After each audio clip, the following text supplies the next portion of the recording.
This episode is brought to you by HP Plus. In a world full of smart devices, isn't it about time your printer got smart too? Now printing is smart with HP Plus, and the HP Smart app is how it all happens. You can print from your phone with just a tap, no matter where you are, even from your garage/home office/yoga studio. Huh, that is smart. HP Plus. Learn more about smart printing at hp.com/smart. Yes, what is going on, people? Welcome back to the Double MP, the Miles Bukowski podcast. And it has been a bit of a bad week, as it always is. Well, actually, no, some weeks are quite quiet, and other weeks are bare loud, bare rambunctious for no reason. Yes, man said rambunctious, and we're not even 30 seconds deep into the podcast this week. I know it's a mad thing. But apart from this week, us seeing stuff in the musical world being, quite interesting and definitely showing us a development side of things with the XXL freshman list for 2021, which we're going to talk about in a little bit. And of course, Megan Thee Stallion unfollowing DaBaby through affiliations, and DaBaby and Scat and Tory Lanez and the brand new single from him that's out right now. We need to talk about two things very, very briefly. So, health is wealth, as they always say. Make sure you guys are participating in the Blue Poop Challenge. I know it sounds mad, and I saw this week. I think it's been going viral on TikTok for a while. I'm late to the party, but I might be early. I'm not even sure, at this point. But we're seeing people dye cupcakes or smoothies and stuff like that blue, very, very strong blue, eating it, timing when they eat it, and timing when they poop it out, just to see how strong their gut health is and their microbiome.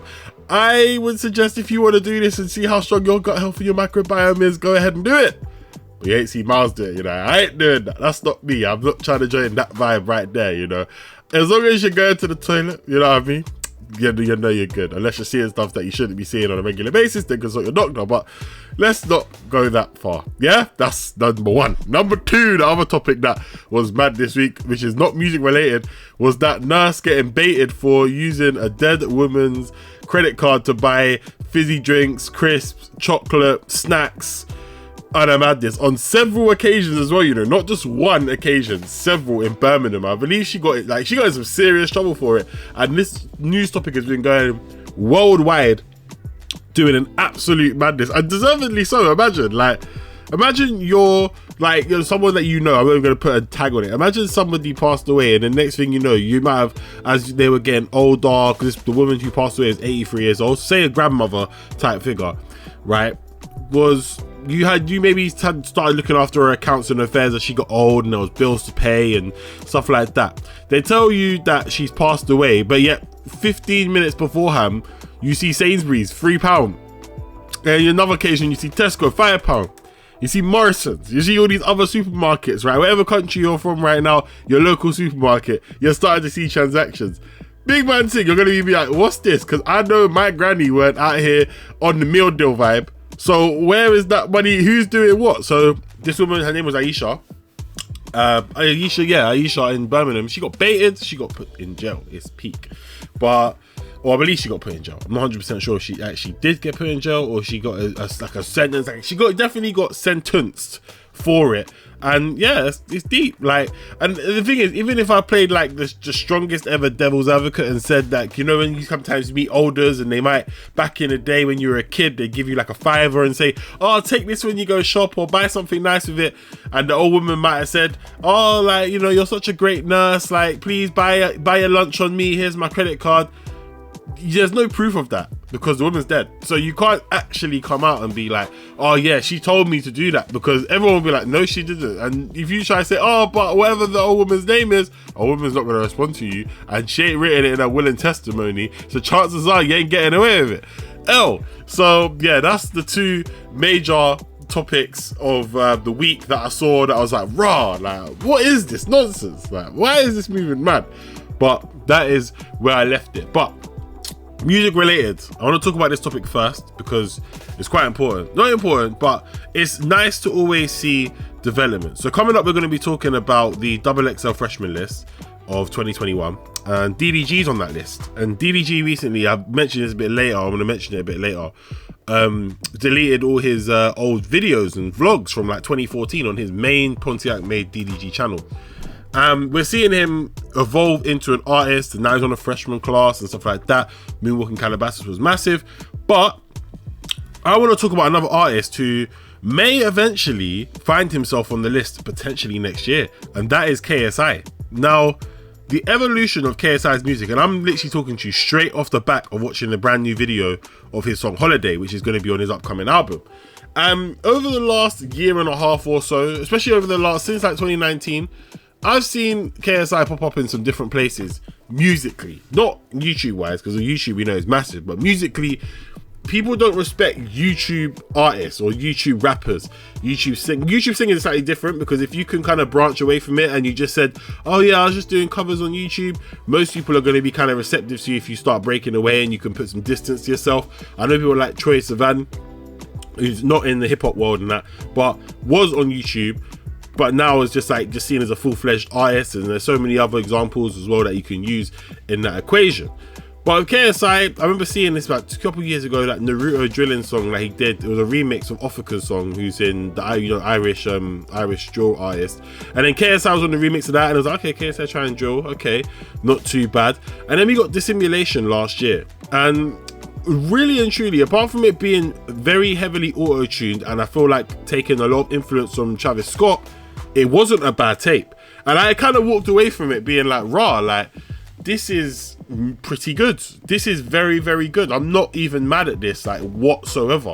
There's a lot of stuff that you could look at and be like, yeah, like, I could see you, if you put some more work in, you can kind of develop, and you could end up being like a really, really good artist. And obviously after that, we've had a few other songs here and there come out. And then I wanted to talk about the impact of Holiday. Now, when we look at the way KSI had set himself up, we looked at him as like a very much artist, hip-hop artist and stuff like that, and he's probably still going to be categorized as that, or maybe just an artist. But with that song that came out with Polo G and Youngblood a couple months ago, I saw a different change. I was like, he's going down more of the pop route, the more of the pop star route, and I'm not mad at that whatsoever, because you think about the amount of radio plays, for example, like Bad Little Vibe with Jeremiah will get, as opposed to Holiday. Holiday is going to get a lot of streams. A lot of people are going to be behind that. You're going to hear that on like every radio station, because it's going to do numbers. Whereas something like Bad Little Vibe, or some of the other songs, like the song he made with Offset, I can't remember the name of the song now, but like those songs are not going to get as much radio play. Now, in a day and age where we're seeing a lot of artists kind of cross-collabing genres, for example, Polo G and even Scory, who's an up-and-coming artist who's got a song called Rock and Roll, which sounds like a rock song, but he's rapping on it. You can clearly see there's a lot of developments and how people are going to be approaching the music to make it more friendly and more commercial, and more in a way that gets them more of a bag and more exposure. But from listening to that Holiday song, when he started singing, I was like, yo, what's going on here? But honestly, going back and listening to it again another time, I'm not mad at it. It's actually a really, really good song. Like, minus the auto-tune, minus everything, it's a very, very good song. And yeah, the future's looking bright for KSI's music career. And when he announced that like, he had a new album coming out this year, and he started naming the people, in my mind at first I was thinking, oh, this man's joking. He's got Lil Durk, this person, that person. But then I deeped it to myself and I was like, no, he's not joking. He's actually not joking, because he's got, like, he had Rick Ross and Lil Baby on a track 2 years ago, end of 2019 into 2020. So why can't he get all these people? He's probably paying maybe a lot for the features. Obviously, I'm not his accountant, I'm not his label, so I don't know. But he's able to work it. And if he goes down a route where he does pop songs like Holiday, and then he comes back and he does rap songs, and he keeps working on it, he could very well be like DDG and have a massive record that expands beyond his fan base and into the hip hop vernacular. Jeez, man, I said vernacular, you know. It's a bit like how DDG had Moonwalking in Calabasas. Now, people were still rating him, but it was a lot more of his like inner core fan base that were messing with his music. But then when Moonwalking in Calabasas came out and then Blueface jumped on the remix, people then started taking DDG a lot more seriously and were like, oh rah, like, yeah, this guy's decent. And then he's kind of been, that tape that came out, even though it didn't get the greatest of numbers, like, I enjoyed it. Do you know what I mean? I can only speak for myself in it. But let me know what you guys think. Get on me on my socials. KSI, his musical evolution. What are you saying? Are you feeling it? Are you not feeling it? Are you a bit on the fence? let's just wait and see when this next album comes out. Anyway, let's talk about this other topic that came up this week, and that is Megan Thee Stallion. So she wants to actually on radio, I can't even say the actual name, but you know the song as another name. On radio at the moment, we have to call it That Shot. So think about it, change a few words, you got the song, right? So she said she wanted to take back the word, the TH word, and take that back and make it a thing. A bit like how she tried to do Hot Girl Summer in 2019, but Hot Girl Summer definitely worked. I'm looking at Megan Thee Stallion at the moment, and I'm like, bro, you ain't even that hot. I don't mean like physical features, I mean like musically. You're not that hot right now. Like, you can keep dropping these songs, they're gonna do well because your name is good, but your name is her and Cardi B, ever since they dropped WAP, which I still to this day don't think was a good song. People just gassed it because of the video itself. They have not really been that interested at all. Now, a frequent collaborator of Megan Thee Stallion, DaBaby, they had a lot of songs together, good songs as well, I'm not gonna lie, like their chemistry was really cool. So there was rumors earlier on this year that DaBaby and Tory Lanez had a track together. Megan initially was like, yeah, that ain't even clear, that's old, blah blah blah blah blah. But this week, I think it was on last Saturday, so not this week, last Saturday, the video came out. It's called Scat, right? From Tory Lanez, featuring DaBaby on it. DaBaby's in the video. They're having a laugh. They're having a joke. Decent video. Tory Lanez edited himself. So, it was one of them ones where he was just kind of gassing it at the same time, saying it's the greatest video of the year. I'm like, it was all right. But I appreciate the fact that he did it himself. He does multiple characters in there and he edits it himself. More credit to you. So shout out to him. But for that purpose, apparently now, Megan Thee Stallion's unfollowed DaBaby on Instagram. And it's just like, it's petty. Like, it's so petty. Don't get me wrong, I've unfollowed people on Instagram myself, right, when I'm on it. Especially people that are either fake people, or people you just don't like anymore, do you know what I mean? Or it's like, yeah, I can't be able to see your face, unfollow, you know what I'm saying? Like, and that's the honest truth, innit? That's the honest truth about that. Like, I've had people in my DMs after I've done interviews asking me, how did I get that? And it's like, unfollow. Like, you know what I'm saying? Like, literally on a mad one, you know what I'm saying? Like, just unfollow. Because it's like, you're not here to wish someone well, you're here to get what they have. Do you know what I'm saying? That's my personal experience. But with this whole Megan Thee Stallion situation, yeah, I don't care. Like, she's being mad immature. Like, again, we don't know what really happened with that whole foot situation last year. This time last year, I think Tory Lanez was still the hottest artist on the planet with the quarantine radio stuff, right? A year later, different story. However, this Scat song has got a lot of love and it actually went trending on YouTube. So a lot of people are feeling it. A lot of people are like, yo, this is actually sick. Like, I rate this song a lot. Like, Tory Lanez is back, blah, blah, blah. Cool. With her unfollowing and stuff like that, you're forcing people to pick sides. And alright, if this court case ever comes out and we hear Tory Lanez did what he did, he's already blackballed. So there's not really much more blackballing you can kind of do to him. But when you're forcing people to pick sides and stuff like that, they're gonna chase the bag. If Tory Lanez, I don't know how much he paid DaBaby, if he paid him at all for the feature. Like, if Tory Lanez offering DaBaby 100k for a verse, and the verse was good from him, to be fair, why is he not going to take it? I am. Like, do you know what I mean? Like, but at the same time, it's a bit like what I spoke about on my podcast, which you guys definitely check out. Miles Bukowski, the podcast, on all streaming services. Cancel culture is a virus. To an extent, some people deserve to be cancelled. 100%. You do something mad, you deserve to get cancelled. However, others are implications and affiliations and associations.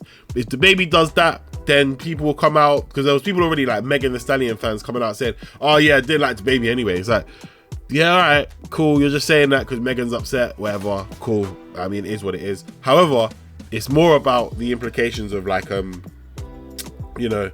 just would DaBaby be worried that because he's made a song with Tory Lanez, everyone's saying, oh, you're supporting abuse to a female rapper, oh, you're this. That's the problem. Do you know what I'm saying? But DaBaby showed that you don't care. So, song came out, innit? Simple as that. So, let's see what happens in the long run. But either way, Megan Thee Stallion, don't follow DaBaby on Instagram no more. Maybe she will soon, maybe she won't. Who cares? Let's move on. XXL freshman list came out this week as well. Another thing that happened. And yeah, this one was interesting, to be fair.